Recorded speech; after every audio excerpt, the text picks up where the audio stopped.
अंजना ओम कश्यप, रूबिका लियाकत और रिपब्लिक भारत, थूकता है भारत, इन्होंने कहा कि मरकज के अंदर कोरोना का बम पाया गया है, मरकज से पूरी दुनिया में कोरोना फैला है।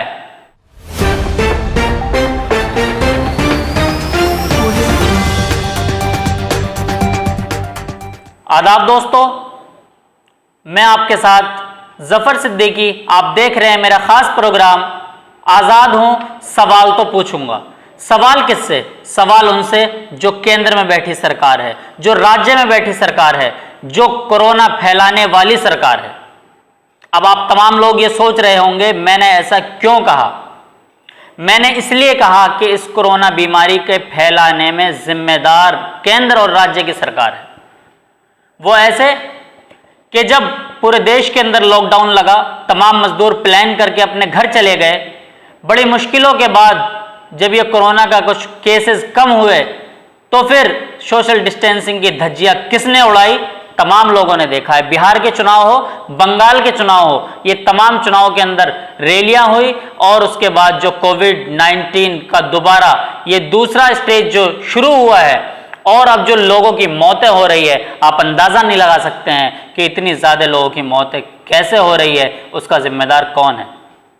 उसके जिम्मेदार सबसे ज्यादा तो केंद्र सरकार है। वो इसलिए कि आज की तारीख में भी, आज 22 तारीख है यानी 22 अप्रैल है और आज भी इनके चुनाव प्रचार नहीं रुके हैं। तमाम रैलियां हो रही हैं और रैलियों के अंदर तमाम तरह की सोशल डिस्टेंसिंग की धज्जियां उड़ाई जा रही है।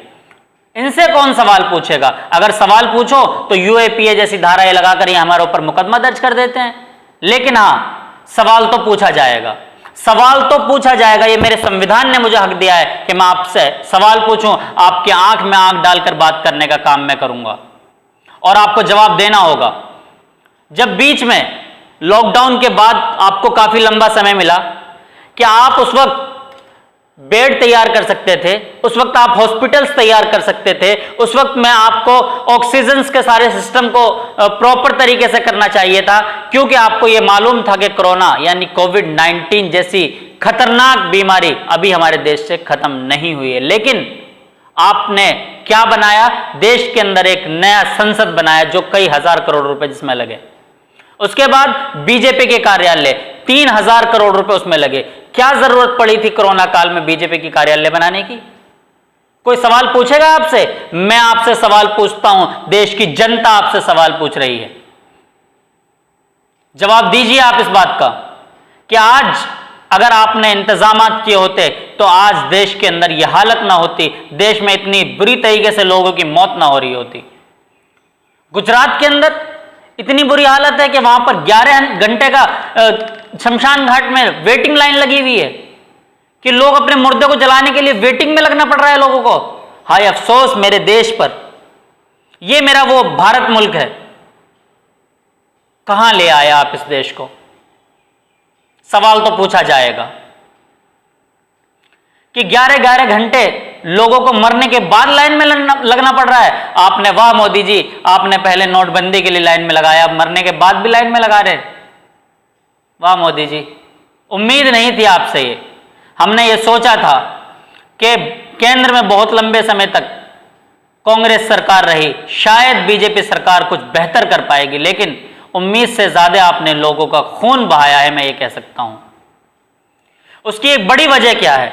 उसकी एक बड़ी वजह यह है कि आपको सिर्फ और सिर्फ राम मंदिर, बाबरी मस्जिद, यह मुद्दा दिख रहा था। उसके बाद कोरोना काल में मरकज के अंदर कुछ लोग आपने, क्योंकि आपने अनाउंसमेंट किया था कि जो जहां है वो वहीं रहे, मरकज के अंदर जो लोग बचे हुए थे वो वहां रुक गए। उसके बाद अंजना ओम कश्यप, रूबिका लियाकत और रिपब्लिक भारत, थूकता है भारत, इन्होंने कहा कि मरकज के अंदर कोरोना का बम पाया गया है, मरकज से पूरी दुनिया में कोरोना फैला है।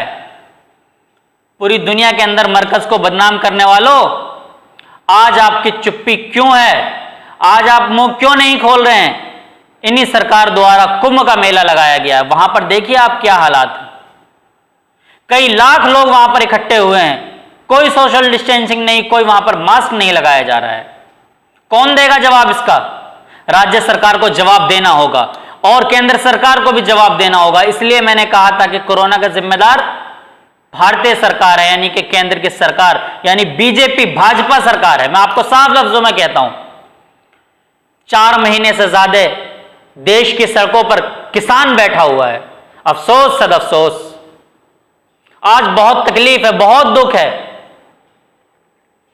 कितने लंबे समय से देश का अन्नदाता, जबकि ये कहा जाता है जय जवान और जय किसान, जिसका बेटा सरहद पर, जिसका बाप खेत में, जिसकी वजह से आज हमें रोटियां मिलती है, पिछले 4 महीने से जायद उनको हो गए, सड़कों पर बैठा हुआ है किसान। आपकी मन की बात क्यों नहीं होती है मोदी जी? कहां है आपकी वो मन की बात? मन की बात करने वालों, क्यों नहीं उनसे जाकर एक बार मन की बात करते हैं आप? जब पहले आपने लॉकडाउन लगाया कोरोना काल में, आपने उस वक्त शाहीन बाग का एक प्रोटेस्ट खत्म किया, जो एक ऐतिहासिक प्रोटेस्ट था। और अब जो दोबारा आपने ड्रामा शुरू किया है लॉकडाउन का, मैं ड्रामा इसलिए कहूंगा, मैं कोविड-19 का विरोध नहीं कर रहा हूं, मैं आपको साफ बता दूं, मैं विरोध कर रहा हूं इस सरकार का, सरकार की नीतियों का। अब ये इसकी आड़ में अपना किसान आंदोलन का उन्होंने 8 दिन का अल्टीमेटम दे दिया कि किसान आंदोलन को 8 दिन में हटा दिया जाएगा। आखिर क्यों?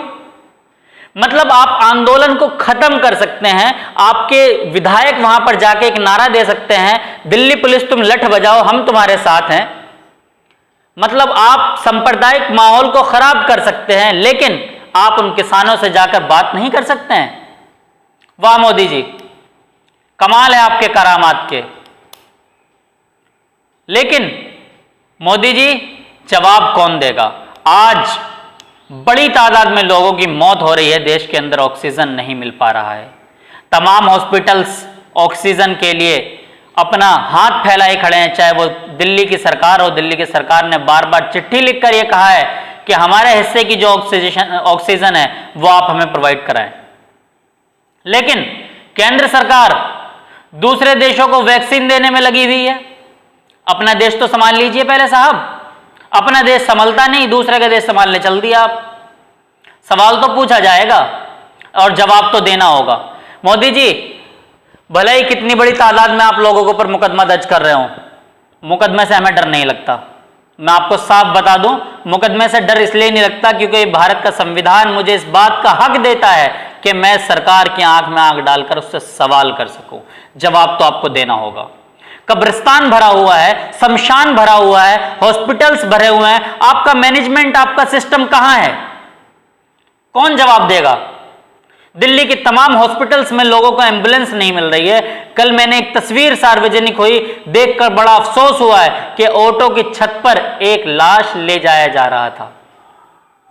कैसे बताऊं मैं, दिल के दर्द इतने ज्यादा भर दिए गए हैं, इतने जख्म है दिल के अंदर कि मतलब कैसे उन तमाम चीजों को आप तमाम लोगों के सामने रखूं। लेकिन हाँ, मैं सोशल मीडिया पर होता हूं, आप तमाम लोगों से मेरी एक रिक्वेस्ट है कि इस वीडियो को जितना ज्यादा हो सके शेयर करें, लाइक करें और हमारा चैनल NHO आवाज को सब्सक्राइब करना बिल्कुल ना भूलें। और अगर आप चाहते हैं कि आप भी इस तरीके की आवाज उठाएं, गवर्नमेंट के खिलाफ, गवर्नमेंट की नीतियों के खिलाफ आवाज उठाएं, तो आप हमें हमारे चैनल पर हमें कमेंट बॉक्स में बताएं और हमें जरूर बताएं कि आपको हमारी वीडियो कैसी लगी और कैसे आप सरकार की नीतियों को देखते हैं।